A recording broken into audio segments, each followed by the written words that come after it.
My name is Scott Gorham. I absolutely spent the bulk of my career in a group called Thin Lizzy, playing guitar. I'm now in a group called Black Star Riders. Ricky Warwick singing, Damon Johnson is the other guitar player, Marco Mendoza on bass, and Jimmy the Machine Gun DeGrasso, man, on drums. Every interview that I do, the first three questions, it was always going to be there.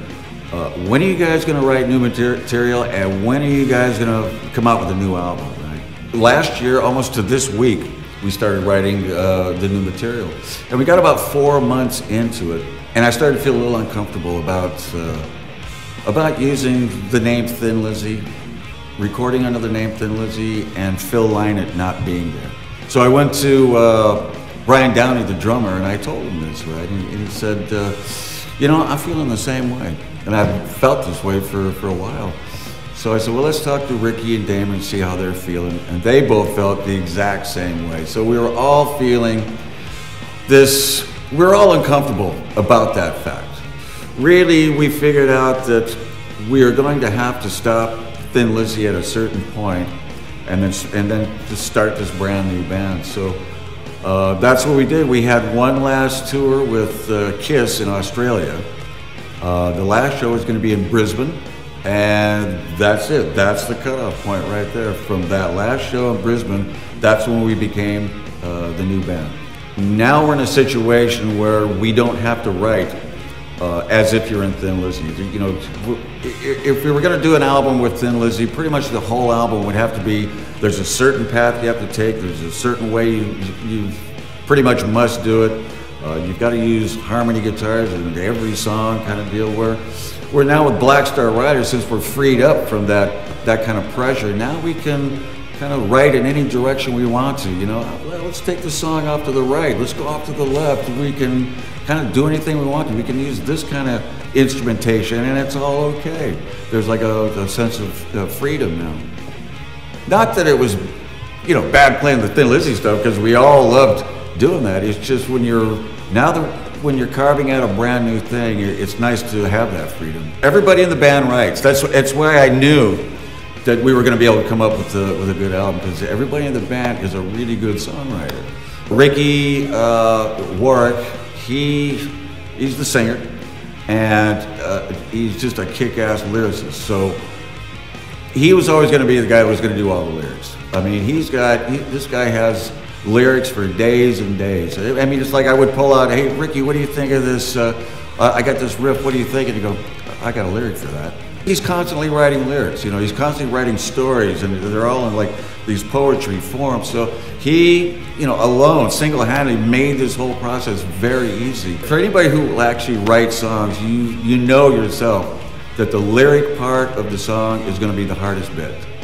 We can all sit there for days and put chord patterns down, and here's this riff and that riff, but to come up with lyrics that actually tell a story in a 3-minute and 40-second format, then come up with a melody line on top of that, that when you're finished with the song, you walk away humming the song. I mean, that's a difficult thing to do, and Ricky is able to do this time and time and time again. I mean, the guy's amazing.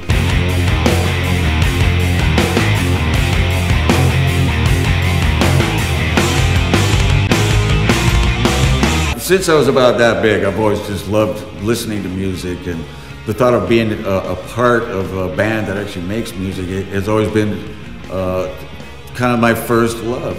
My father he owned a construction company, and so I have dug ditches, I have pumped nails into 2x4s, I have roofed houses before, and I pretty much knew that that's not what I wanted to do. The first band I ever saw in my life, I was 13 years old, school dance, and I had no idea that a live band was going to play there. All the instruments on stage, I made a beeline right for that stage.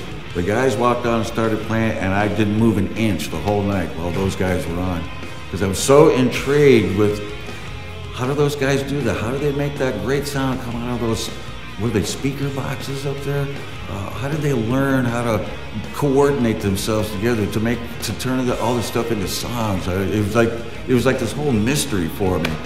And a couple other of my friends who were at that same dance thought the same thing, and we started a band the next day, a group called The Jesters. Surf music with a fresh young sound. At that point I was playing bass guitar because all the other instrumentation was taken. And I was so naive about it, I even asked them, I said, well, what am I going to play? And they said, well, you play the bass guitar. I went, yeah, that's great. What's that? So the guitar player, he started to teach me, you know, the names of the strings and, you know, where the notes were on the fretboard. And then he taught me little bass lines that I could play within the songs that we were playing. So he helped me out a lot on my 13th year there, so it was pretty cool. Because of that experience, I played bass up until I was about 18 years old. And because of that, it gave me a real appreciation of that instrument. I mean, you can't get enough bass on a record for me. And I love to listen to how these different guys are able to weave the low notes in and out of the songs. I love the instrument.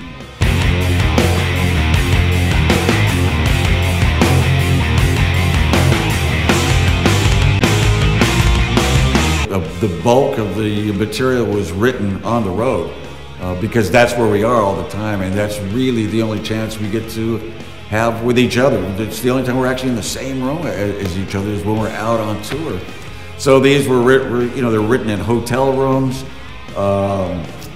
backstage at some of the gigs, back of the bus, the tour bus, going to the next show, the next city. But to be able to go into the demo studio and actually start to glue all these things together. Well, I've got this part here, I think it's really gonna fit right there, or this one here, and Ricky, your lyric there, oh, that sounds kick-ass, let's use that over here. So it gave you a chance to really start to see the big picture of this new album. We knew this album was gonna be a quick album. This album was done, we used to love to say 12 songs in 12 days.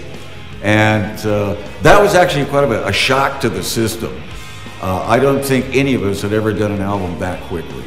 Because basically we took our live setup, our stage setup, plopped it into the studio, and we'd rehearsed this stuff, quite well. So it was easy for us to go, okay, Jimmy, count us in, let's go. Kevin Shirley could press the button, let's go, right? But something, I think it was actually right, because what Kevin caught was this, and I hate to use this phrase, I've heard other guys, but there's a real energy on this album that I think if we would have done basic tracks and then left it for a couple of days and I'll think about this line over, I think we would have scrutinized it too much and it was squeezed out all the spontaneity and all the energy. So for this album in particular, I think Kevin had us do it in the right way because he has done it with other bands. He's got a miking technique that's amazing, because we went in and listened to the first basic track and he got everybody the sound that they wanted off of their instruments. So it gave us all the confidence to go back out there and let's do the next one, because this is not going to be a problem. But it's just knowing that you're actually putting this down for posterity that kind of freaks your head out a little bit when you for the first couple of days. Still, after all these years. Absolutely, because you've done other albums where you finish the album, you listen to a track, and you go, oh, man, if I would have just given that 10 more minutes, I could have made that so much better. Where you've got one day to get this one track down, and you got to live with this for the rest of your life, no matter what. So that's where the kind of the fear comes in. It's a pinup girl we've got on this. It comes straight off a World War II B-17 bomber.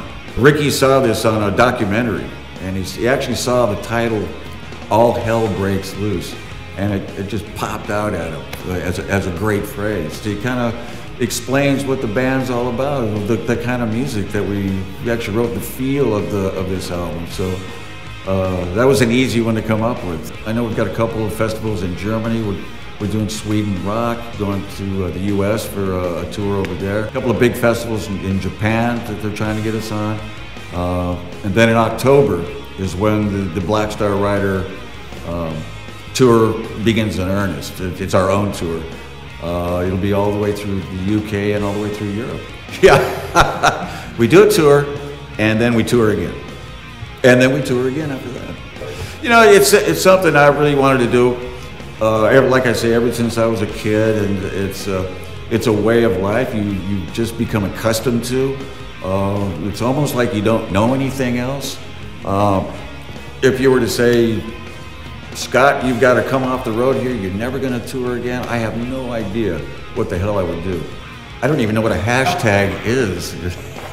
Don't you do that to me now. Don't go all internet on me here. See, I have other people do that for me, so I don't have to learn all this stuff. Don't bother me with all the other stuff. I just want to play.